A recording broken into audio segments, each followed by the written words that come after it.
Who lives? It's all over. How about please hold it down? Oh, really? Did she like it? Ruby, go fetch them kids.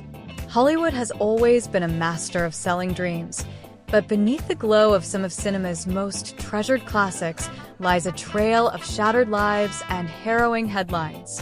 What if the films you treasure most actually left their stars reeling from scandal, tragedy, or worse? Is the cost of fame ever truly worth it? Or are some movies cursed from the very first clap of the clapboard? Today, we delve into 15 iconic films whose greatest stars endured scars they'd never truly escape. Prepare to challenge everything you thought you knew about Hollywood legends. Rebel Without a Cause, 1955.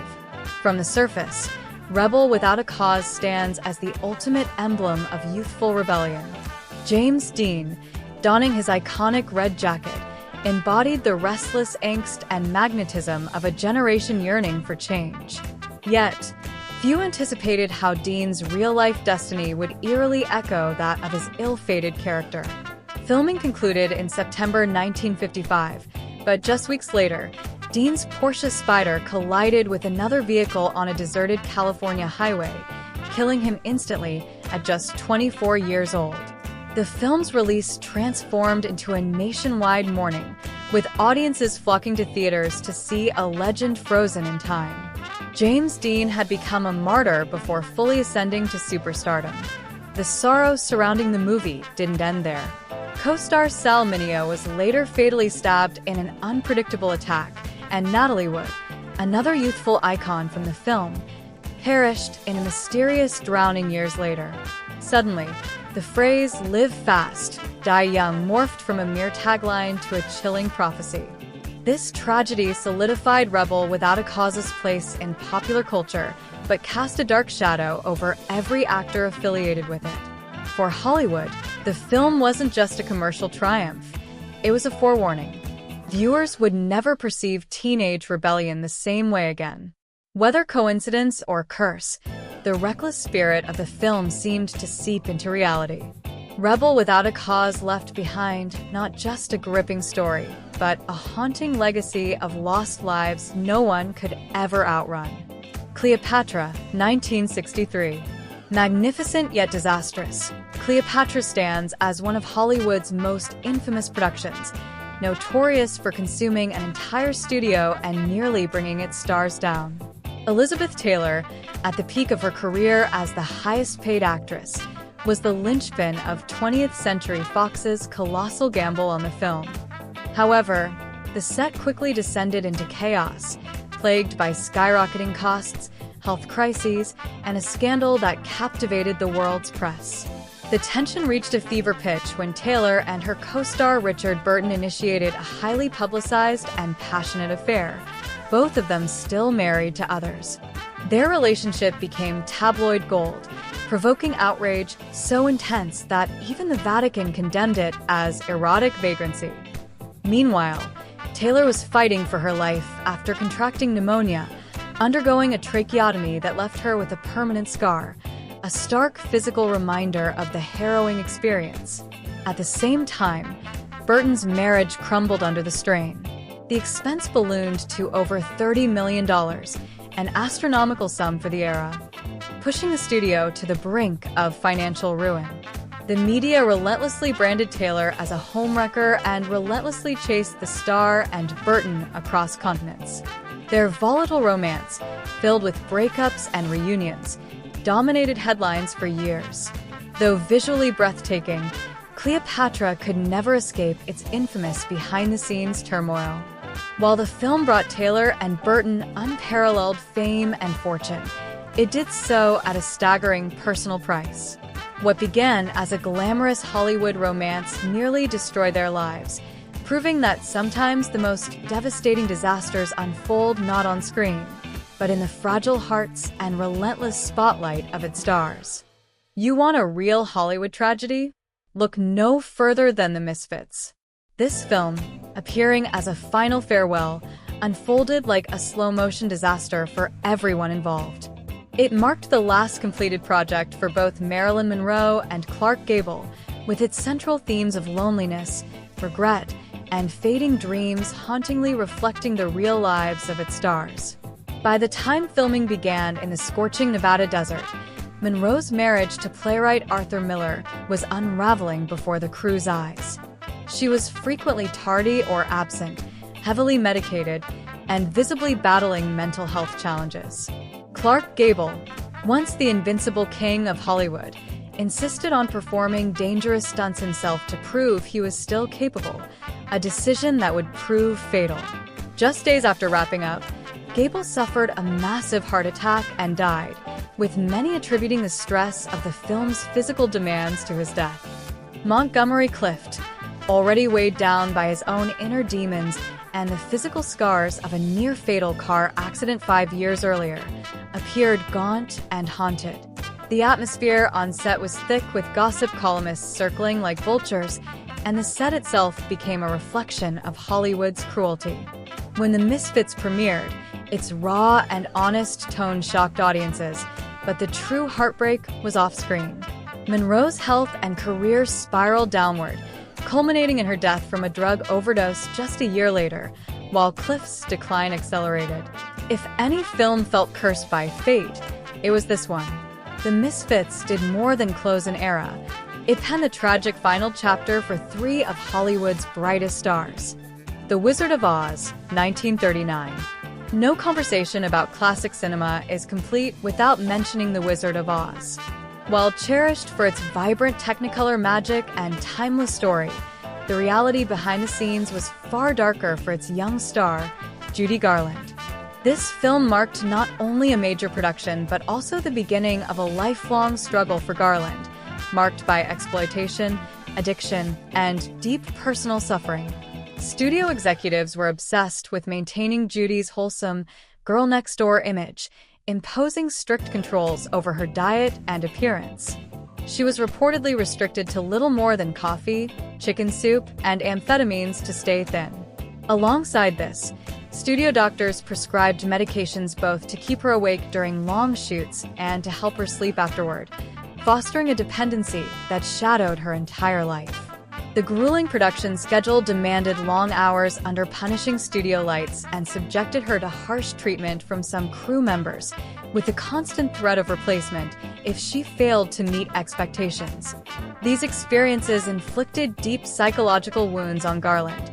Friends and co-stars would later remark that she never fully escaped the anxiety and insecurity instilled during the making of Oz. Though The Wizard of Oz became a beloved classic, its production ignited a tragic chain of events.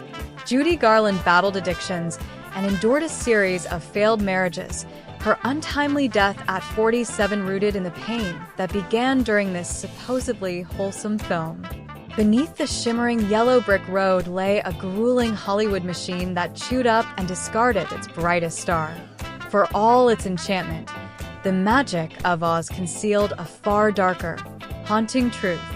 Some films seem to carry an aura of misfortune, and Poltergeist is one such example whose behind-the-scenes tragedies rival its on-screen horror. While the film delivers a supernatural thrill, the real-life events surrounding its cast are deeply unsettling. Heather O'Rourke, the innocent child star who became the face of the franchise at just 6 years old, was soon overshadowed by a series of harrowing misfortunes. Dominique Dunne, who portrayed her older sister, was tragically murdered by her ex-boyfriend only months after the original film premiered, a grim start to the so-called Poltergeist curse. The dark cloud grew heavier as Heather herself faced mysterious health complications during the production of the sequels. Her sudden and untimely death at age 12 from septic shock sent shockwaves through Hollywood. Rumors and tabloid tales spun out of control, suggesting haunted sets and even the use of real skeletons in props as the public grasped for explanations. Beyond the urban legends and speculation, what remains undeniable is the profound sorrow attached to Poltergeist. For families and fans alike, the film's eerie success is forever marred by real heartbreak. Whether coincidence or curse, the true horror lingered far beyond the screen, haunting those involved long after the cameras stopped rolling. Rosemary's Baby, 1968. If you think horror only unfolds on screen, Rosemary's Baby tells a far darker tale, one that blurred the lines between fiction and real life. Directed by Roman Polanski, this supernatural thriller was a game-changer for the genre, but its impact reached far beyond the silver screen, especially for Mia Farrow. Farrow stepped into the role already burdened by personal turmoil. Her marriage to Frank Sinatra was on the rocks, and the pressure of starring in such a groundbreaking film only intensified her emotional strain. The turmoil reached a peak when Sinatra delivered divorce papers to Farrow on the set itself, a crushing blow amid an already fraught production. But the film's shadow extended beyond her personal life. As Rosemary's Baby captivated audiences worldwide, tragedy struck off-screen.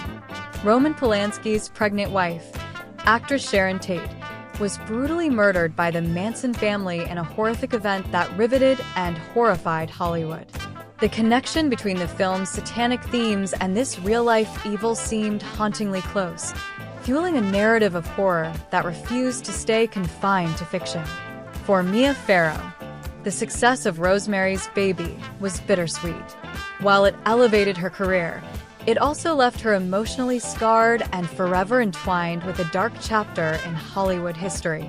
The unsettling reality was that sometimes the most terrifying stories aren't those created by special effects, but those that follow the people behind the camera. Rosemary's Baby serves as a stark reminder of how Hollywood can blur the lines between art and life, often leaving those involved marked by the very nightmares they portray. Twilight Zone, the movie, 1983. A film centered on supernatural tales should evoke chills, yet the production of Twilight Zone, the movie unleashed a tragedy that forever altered Hollywood's safety practices. Vic Morrow, an esteemed character actor aiming for a career resurgence, took on the role of a bitter bigot confronted by the harsh consequences of hatred. However, the dangers they faced went far beyond the script. During a nighttime shoot directed by John Landis, a perilous scene involving low-flying helicopters and explosive pyrotechnics turned catastrophic. A helicopter was brought down by the blast, instantly killing Morrow and two child actors, Micah Dinley and Renee Shinchin. What followed was a harrowing chain of lawsuits, criminal charges, and deep reflection within the industry. Investigations revealed a troubling pattern of neglect. Child actors were working without proper permits, stunts were hastily executed, and essential safety protocols were ignored. Landis and other crew members faced charges of involuntary manslaughter. The fallout triggered sweeping reforms, including stricter child labor laws and a renewed emphasis on safety standards on set. Twilight Zone. The movie became a chilling cautionary tale whispered among filmmakers, proof that even in worlds of make-believe, real horror can strike without warning. For Vic Morrow, what was meant to be a triumphant return to the screen instead became a haunting legacy, forever reminding the industry of the catastrophic cost of carelessness. In the annals of Hollywood missteps, The Conqueror stands as a grim testament to catastrophic decisions. Cast alongside John Wayne, America's quintessential cowboy, as Genghis Khan, the production seemed ill-fated from its inception. Filming took place in the Utah desert, perilously close to recent nuclear bomb test sites. Despite reassurances from the government that there was no danger, the cast and crew spent months working amid radioactive fallout. John Wayne, Susan Hayward, director Dick Powell, and nearly 100 others lived and worked in these hazardous conditions, even taking home soil as keepsakes. Within a few years, an alarming number contracted cancer. Some accounts suggest over 90 individuals. Among them were Wayne and Hayward, as well as Powell and co-star Agnes Moorehead. The cancer rate was extraordinarily high, spawning rumors that the Conqueror was responsible for claiming John Wayne's life. Though the studio vehemently denied any culpability, the evidence proved difficult to dismiss. The film itself was critically panned for its miscast leads and weak script, but its enduring infamy stems from the suffering that followed production. Ultimately, The Conqueror became a stark cautionary tale about the disastrous consequences of ignorance, hubris, and misplaced trust in flawed assurances. When a film's legacy is measured more in funerals than box office earnings, it unmistakably signifies a true Hollywood tragedy, one shaped not by writers, but by fate and radioactive fallout. Whatever Happened to Baby Jane, 1962. If any film ever showcased off-screen drama as intense as what unfolded on camera, it's Whatever Happened to Baby Jane. This wasn't merely a psychological thriller about two aging sisters locked in a bitter struggle of resentment and power. It was an all-out Hollywood battlefield between two cinema titans, Bette Davis and Joan Crawford.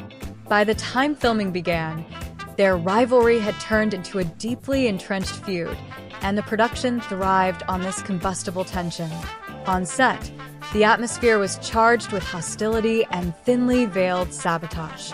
Davis reportedly installed a Coca-Cola machine intentionally to antagonize Crawford, who was famously the face of Pepsi. When scenes required Davis to physically confront Crawford, the aggression blurred the lines between acting and reality. Blows landed harder than scripted. During a specific sequence where Crawford had to drag Davis across the floor, she discreetly filled her pockets with weights, pushing Davis to the brink of physical strain. Crew members alike were caught off guard, unsure whether to laugh at the antics or seek safety from the escalating animosity. Yet beneath the surface, the toll on both actresses was profound. Crawford's already fragile image suffered further damage as stories of her demanding and manipulative behavior continued to circulate. Meanwhile, Davis, despite critical praise for her riveting performance, faced criticism for crossing lines that some felt went too far.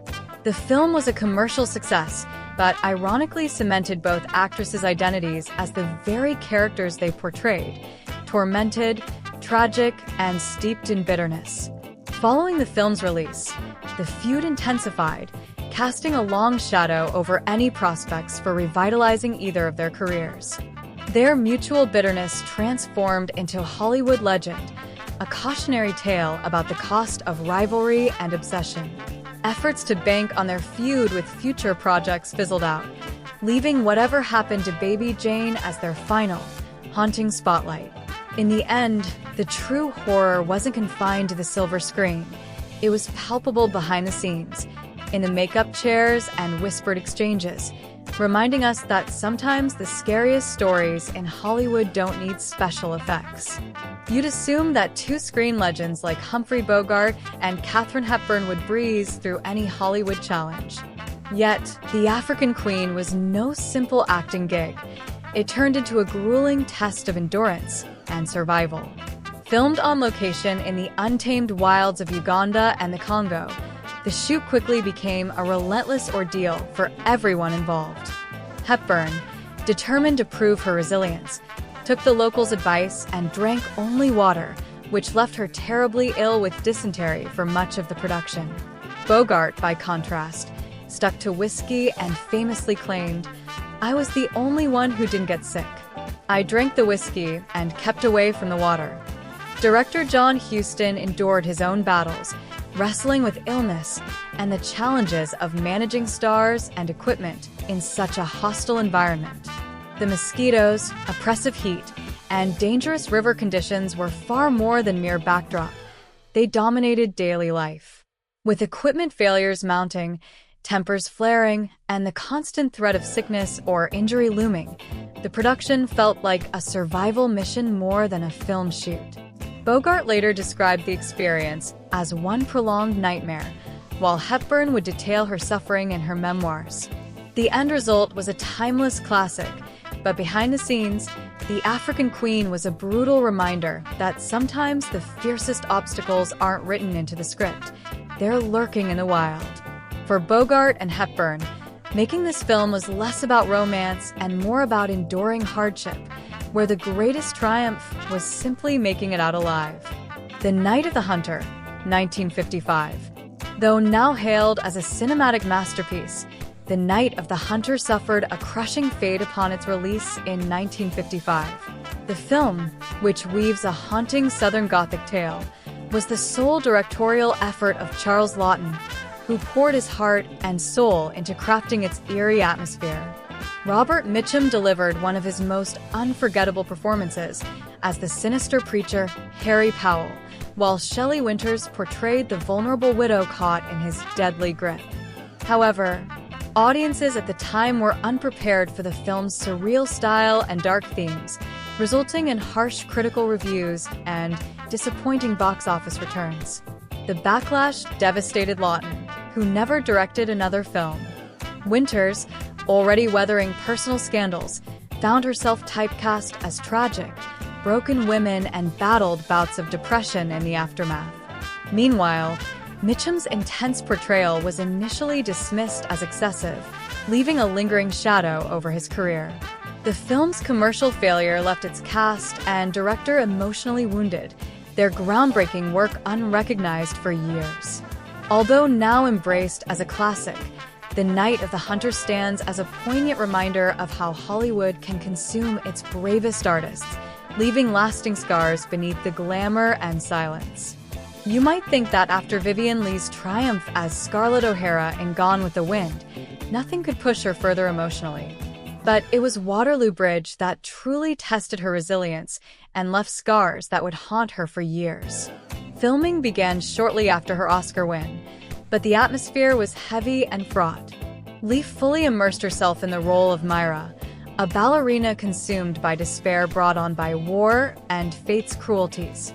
Known for her early practice of method acting, Leigh blurred the lines between character and self, a choice that took a serious psychological toll. Those close to her witnessed bouts of depression, mood swings, and a growing inability to detach from her tragic role. This wasn't just a demanding shoot. It became a catalyst for years of instability fueled by her underlying bipolar disorder. The difficult production and her role's emotional weight accelerated a downward spiral. Her personal life suffered as well. Her marriage to Laurence Olivier began to crumble amid the turmoil. Though Vivien Leigh's beauty and talent remained legendary, behind the glitz was a woman battling deep inner demons. Waterloo Bridge wasn't merely a film.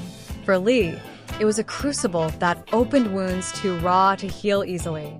Sometimes, the greatest performances come at the highest price, and for Vivien Leigh, this dance across Waterloo Bridge left marks no spotlight could ever erase. Giant, 1956. Big dreams, sprawling Texas landscapes, and some of Hollywood's brightest stars were set to create a classic Western epic. Yet the making of Giant unfolded as a somber tale marked by heartbreak and tragedy that left its leading trio forever changed. James Dean, who was still mourning the impact of Rebel Without a Cause, clashed with director George Stevens over creative choices, pushing boundaries both on and off screen. Dean's relentless pursuit of authenticity led him to perform dangerous driving stunts, a decision that ended in tragedy when he died in a car crash just days after finishing his work on the film. His untimely passing left the production in shock, forcing the team to dub unfinished lines and grieve one of its most promising talents. Elizabeth Taylor, also deeply affected by the rigors of filming, suffered a painful back injury that would haunt her for years to come. Amidst the scorching Texas heat and demanding shooting schedule, her marriage to actor Michael Wilding began to unravel, adding personal turmoil to the already extreme pressures. Despite these struggles, a strong friendship blossomed on set between Taylor and Rock Hudson, another star bearing the weight of the production strain. Hudson, Hollywood's golden boy, would later face his own heartbreaking battle, becoming the first major star to publicly succumb to AIDS in the 1980s. Looking back, his stoic portrayal in Giant gains a poignant resonance, a solemn reminder of fame's precarious nature. Though Giant endures as a beloved classic, its making was more than just cinematography and storytelling. For Dean, Taylor, and Hudson, it marked a pivotal moment, one that demanded more than anyone could have imagined, leaving scars that would never fully heal. Ben-Hur, 1959. Ben-Hur stands as a monumental achievement in cinema history, renowned for its grandeur, particularly the iconic chariot race that has captivated audiences for decades. Behind the scenes, however, the production was fraught with danger and tension. Charlton Heston dedicated months to mastering the art of driving a four-horse chariot, knowing that one misstep could have catastrophic consequences, being thrown, crushed, or worse. His on-screen rival, Stephen Boyd, who portrayed Messala, faced similar hazards, constantly in peril while handling unruly horses and precarious Roman chariots built for the film. Yet, it was the stunt team who bore the brunt of these risks. Numerous stunt performers suffered severe injuries throughout filming, and persistent rumors, though hotly disputed, claim that a stuntman died when his chariot flipped and he was trampled. Although MGM officially denied any fatalities, contemporary news reports detailed appalling injuries and frightening near misses. The monumental effort to film the race spanned several months, relying on raw physical courage, without the assistance of modern CGI, safety harnesses, or other protective measures. Charlton Heston himself confessed that he feared for his life multiple times every day on set. For everyone involved, from lead actors to stunt crews, Ben-Hur was both a rigorous test of endurance and nerve.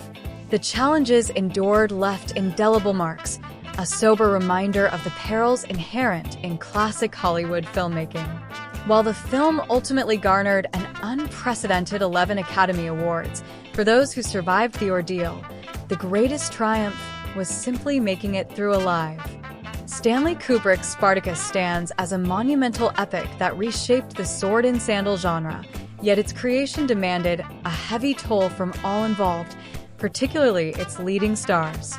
Kirk Douglas, who not only starred but also produced the film, faced fierce opposition when he fought to give blacklisted screenwriter Dalton Trumbo full credit, challenging the powerful forces of Hollywood's blacklist. This courageous stand nearly derailed both the film and Douglas's own career, as financiers wavered and studio heads threatened to pull the plug. On set, the atmosphere was chaotic under Kubrick's meticulous but relentless direction. Actors endured grueling, repetitive takes beneath the blistering California sun, pushing them to physical and emotional exhaustion. Gene Simmons collapsed multiple times from sheer fatigue, while Tony Curtis sustained a serious injury during a horseback scene. Countless extras and stunt performers suffered injuries in the film's intense battle sequences, with one nearly losing a hand. The relentless pressures bore down heavily on Douglas, who later confessed to suffering severe mood swings and sleepless nights, feeling crushed by the immense weight of responsibility. Meanwhile, Simmons's marriage fell apart amidst the turmoil, and Kubrick's driven perfectionism bred lasting resentment among the cast and crew. When Spartacus finally debuted, its triumph was undeniable. It remains a celebrated classic for its artistry and boldness. Yet beneath the surface, the scars left by the grueling production were profound. For the cast and crew, making Spartacus was a battlefield in every sense, and not everyone walked away unscathed. The film's legacy is thus entwined with the personal struggles endured to bring this epic story to life. Hollywood is famous for its dazzling allure and timeless stories, yet beneath this gleaming surface lie profound tragedies and unhealed wounds.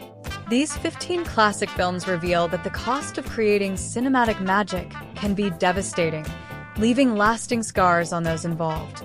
From premature deaths and personal betrayals to health crises and psychological torment, the line between the art on screen and the harsh realities behind it is often perilously thin.